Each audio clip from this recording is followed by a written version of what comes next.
तो राहुल गांधी का वो ट्वीट जिसको लेकर के सियासी बवाल मचा हुआ है और अब यूबीटी सांसद प्रियंका चतुर्वेदी ने सरकार पर निशाना साधते हुए क्या कहा है, ये आपको सुनवाते हैं। को ये जानकारी मिल रही है कि ईडी के ऑफिशियल्स फिर से उनके यहाँ पे छापा दे सकते हैं। तो वो यही है, जब जब सरकार डरती है ईडी, आईटी और सीबीआई को आगे करती है। तो इस तरीके से मिसयूज़ जो हो रहा है, हम बार बार इसी की बात कर रहे हैं, इसी के ऊपर चर्चा हो रही है कि कितना ये सरकार ईडी, आईटी और सीबीआई के हवाले से अपना एजेंडा चलाती रहेगी। तो उन्होंने यही जानकारी दी है कि उनको पता चला है इस बारे में, और अगर ईडी ऑफिशियल्स आते हैं तो आइए कार्रवाई करिए।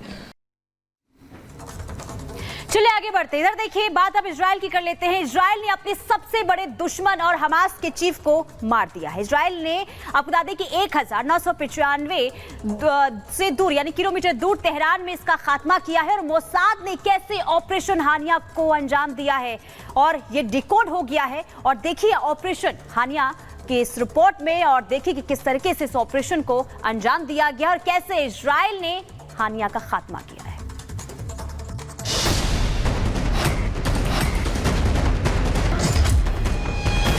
31 जुलाई 2024 ये वो तारीख थी जब इजराइल ने अपने सबसे बड़े दुश्मन इस्माइल हानिया को ढेर कर 7 अक्टूबर को हुए नरसंहार का बदला ले लिया था। तेहरान के गेस्ट हाउस पर मिसाइल दाग हमास के नंबर 1 आतंकी को जहन्नुम का रास्ता दिखाया था। अब सवाल उठ रहा है कि आखिर कैसे इजराइल ने दूसरे मुल्क में ऑपरेशन हानिया को अंजाम दिया। हानिया की मिस्ट्री बने मौत से खुद ईरान ने पर्दा उठाया है। ईरानी अधिकारियों के मुताबिक अचानक नहीं, बल्कि सोची समझी रणनीति और वेल प्लानिंग के तहत हानिया को मौत दी गई है।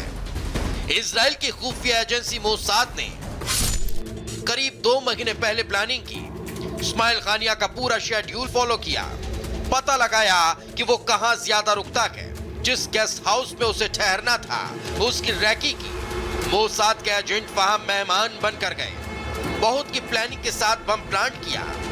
जब हानिया अपने कमरे में आराम करने गया तो एजेंट ने पहले कंफर्म किया, फिर रिमोट दबाकर बम में विस्फोट कर दिया, जिसमें हानिया और उसके बॉडीगार्ड की मौत हो गई। ईरान के मुताबिक इस्माइल हानिया तेहरान आता था, वो उसी गेस्ट हाउस में रुकता था और मोसाद को पता था कि वो ईरानी राष्ट्रपति के शपथ ग्रहण समारोह में भी इसी गेस्ट हाउस में रुकेगा। यानी वो हमास चीफ जिसने प्लानिंग के तहत इजराइल में रक्तपात मचाया, वो मोसाद की सीक्रेट प्लानिंग को हमास चीफ नहीं भाप पाया। सवाल तो ईरान पर भी है, जो ईरान खुद को मुस्लिम देशों का सरपरस्त बताता है, वो भी इस्माइल हानिया को नहीं बचा सका, जिसको लेकर अब ईरान से जवाब मांगा जा रहा है। वहां के सर्वोच्च नेता अयातुल्लाह खामनेई की काबिलियत पर सवाल उठ रहे हैं और सवाल उठा रहा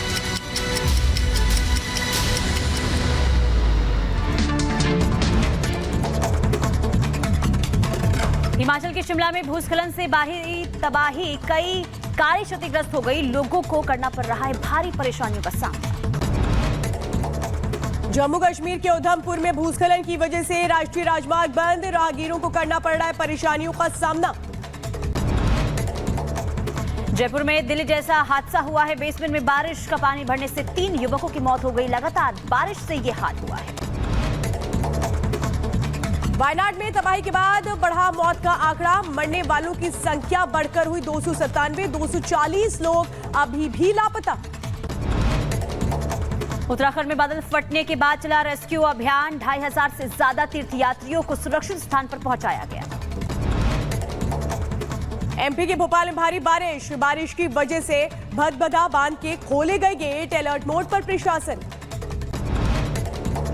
दिल्ली के गोकुलपुरी हत्याकांड का आरोपी गिरफ्तार हो गया है। मुठभेड़ के बाद पुलिस ने अरेस्ट किया है, महिला की गोली मारकर की थी हत्या। ग्रेटर नोएडा में चोरों के हौसले बुलंद, पैरामाउंट सोसाइटी में चोरों ने लाखों की चोरी को दिया अंजाम, चोरी की घटना सीसीटीवी में कैद। उत्तर प्रदेश के फर्रुखाबाद में मामूली बात पर भाई ने भतीजी की पिटाई कर दी, मारपीट का वीडियो सोशल मीडिया पर वायरल हो रहा है।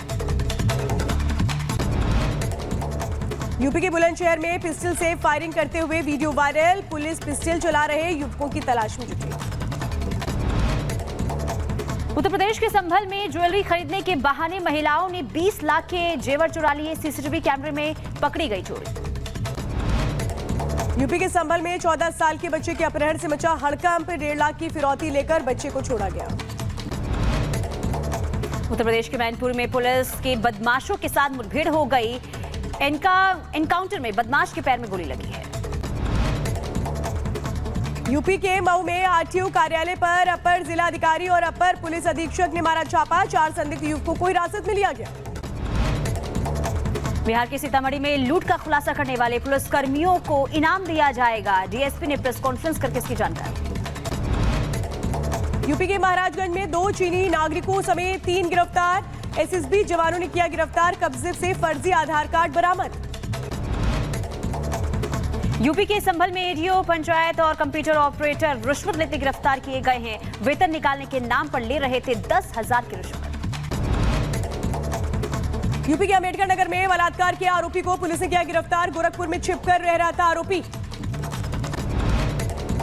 यूपी के बुलंदशहर में दबंगों के हौसले बुलंद है। एफआईआर वापस न लेने पर दबंगों ने छेड़छाड़, पीड़िता से मारपीट की।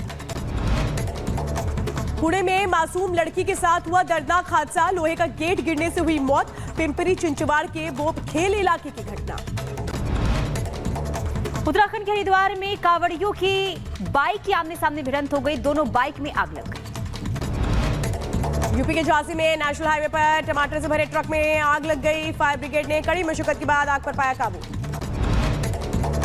उत्तर प्रदेश के अंबेडकर नगर में हाई टेंशन लाइन की चपेट में आने की वजह से 4 स्कूली बच्चे झुलस गए। जिला अस्पताल की बर्न यूनिट में भर्ती करवाया गया है। यूपी के संभल में तेज रफ्तार ट्रैक्टर ट्रॉली पलटी। हादसे में एक युवक की मौत। यूपी के रामपुर में करंट की चपेट में आई स्कूल बस। ड्राइवर की करंट लगने से मौत हो गई। यूपी के अलीगढ़ में कैंटर और इको वाहन की जोरदार टक्कर। हादसे में 5 लोगों की मौत।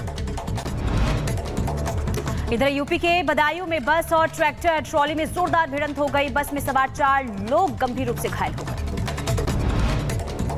यूपी के बदायूं में ट्रैक्टर ट्रॉली पलटने से एक कांवड़िए की मौत। हादसे में 3 कांवड़िए हुए जख्मी।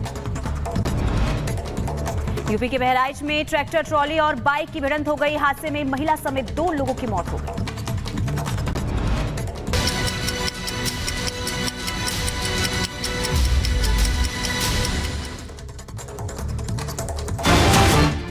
और इसी बीच बड़ी खबर आपको बता दें, राहुल गांधी की